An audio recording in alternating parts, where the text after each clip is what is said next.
14 अक्टूबर यानी वो दिन जब अहमदाबाद के नरेंद्र मोदी स्टेडियम में भिड़ेंगे क्रिकेट इतिहास के दो सबसे बड़े राइवल्स यानी भारत और पाकिस्तान। दुनिया जानती है कि जब भी इन दोनों देशों के बीच क्रिकेट मैच होता है तो दोनों ओर से जुनून अपने चरम पर होता है। कई बार तो माहौल इतना गर्मा जाता है कि दोनों ओर से हदें पार हो जाती है। तो आज हम आपके लिए भारत और पाकिस्तान के बीच हुए ऐसे 5 क्रिकेट के किस्से लेकर आए हैं जहां जुनून हद से आगे बढ़ गया और बात मारपीट तक आ गई। पहला किस्सा 1992 का है। साल 1992 विश्व कप ऑस्ट्रेलिया में खेला जा रहा था। पाकिस्तानी बल्लेबाज जावेद मियांदाद बैटिंग क्रीज पर मौजूद थे। भारतीय क्रिकेट कीपर किरण मोरे साथियों का हौसला बढ़ाने के लिए विकेट के पीछे से बार बार अपील कर रहे थे। इससे मियांदाद चिढ़ गए और बीच में दोनों के बीच इसे लेकर नोकझोंक हो गई। मियांदाद अंपायर के पास पहुंचे और किरण मोरे की शिकायत भी कर दी, लेकिन अगली गेंद पर जब मियांदाद 2 रन दौड़कर पूरे कर ही रहे थे तो किरण मोरे ने उनके खिलाफ रन आउट की अपील कर दी। गुस्से में तमतमाए हुए जावेद इतना चिढ़ गए कि क्रीज पर बंदरों की तरह उछलने लगे। इस घटना से दर्शकों में शोर की लहर सी उठ गई थी। विश्व कप के इतिहास में ये किस्सा आज भी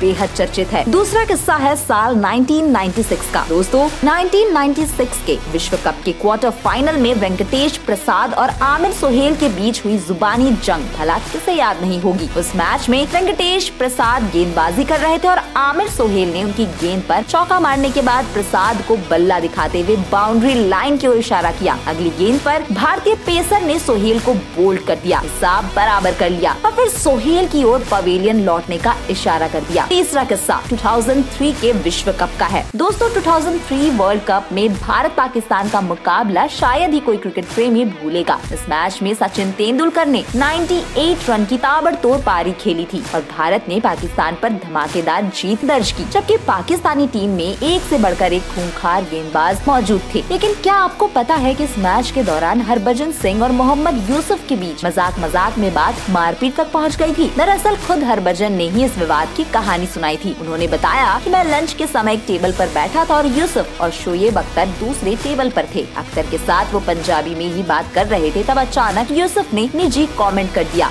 धर्म को लेकर भी कुछ बातें बोल दी। कोई कुछ समझे इससे पहले ही बात मारपीट तक आ गई। उन्होंने कहा कि हम दोनों के हाथ में छुरी काटे थे और हम अपनी कुर्सी से उठकर एक दूसरे को मारने ही वाले थे, लेकिन फिर मामला शांत हो गया। अगला किस्सा है 2007 का। दोस्तों जब गौतम गंभीर मैदान पर होते थे तो उनकी इंटेंसिटी देखने लायक होती थी और अगर सामने पाकिस्तान हो तो फिर कहना ही क्या। ये आक्रामकता उनके बयानों में आज भी झलकती है। खैर 2007 यानी 2007 में पाकिस्तान की टीम भारत दौरे पर आई थी। तब कानपुर वनडे में गौतम गंभीर और शाहिद अफरीदी के बीच जोरदार टक्कर हो गई। दरअसल गंभीर ने अफरीदी की एक गेंद पर चौका लगाया और इस बीच दोनों में गाली गलौच हुई। फिर अगली गेंद 1 रन लेने के बाद उनकी अफरीदी से टक्कर हो गई। इसमें साफ था कि दोनों एक दूसरे से भिड़ना चाह रहे थे। इसके बाद भी दोनों के बीच जमकर नोकझोंक हुई। अंपायर को बीच बचाव करना पड़ा। मैच के बाद रेफरी ने दोनों पर भारी जुर्माना ठोका था। दोस्तों इस कड़ी का अगला वाकया भारत के 1989-90 के पाकिस्तानी दौरे पर हुआ था। इस टूर पर भारत और पाकिस्तान के बीच तीसरा वनडे कराची में चल रहा था। नवंबर का महीना होने के चलते विकेट में काफी नमी थी। ऐसे में मनोज प्रभाकर नई गेंद से पाकिस्तान पर कहर बनकर टूट पड़े। उन्होंने सलीम मलिक, जावेद मियांदाद और रमीज रजा जैसे धाकड़ बल्लेबाजों को शुरुआती कुछ ओवर में ही पवेलियन का रास्ता दिखा दिया। स्कोर बोर्ड पर अभी सिर्फ 28 रन थे और पाकिस्तान के 3 बड़े विकेट गिर चुके थे। इस खुन्नस में बाउंड्री पर फील्डिंग कर रहे भारतीय खिलाड़ियों पर पाकिस्तानी दर्शकों ने पत्थर फेंकने शुरू कर दिए। मियांदाद ने दर्शकों को समझाने की कोशिश की, लेकिन वो भी भड़के हुए लोगों को शांत नहीं करा पाए। पुलिस को टीयर गैस फायर करना पड़ा। इसी मैच के दौरान मोहम्मद अजरुद्दीन के ऊपर कोई लोहे की चीज भी फेंकी गई थी और कपड़े भी फट गए थे। 14 ओवर के बाद ही इस मैच को रद्द कर दिया गया। तो दोस्तों ये थे भारत पाकिस्तान के बीच में खिलाड़ियों के बीच हुए ऐसे 5 किस्से जब मर्यादा की सीमाएं लांघी गई। अगर आपको भी कोई ऐसा किस्सा याद हो तो उसे हमारे साथ जरूर शेयर करें।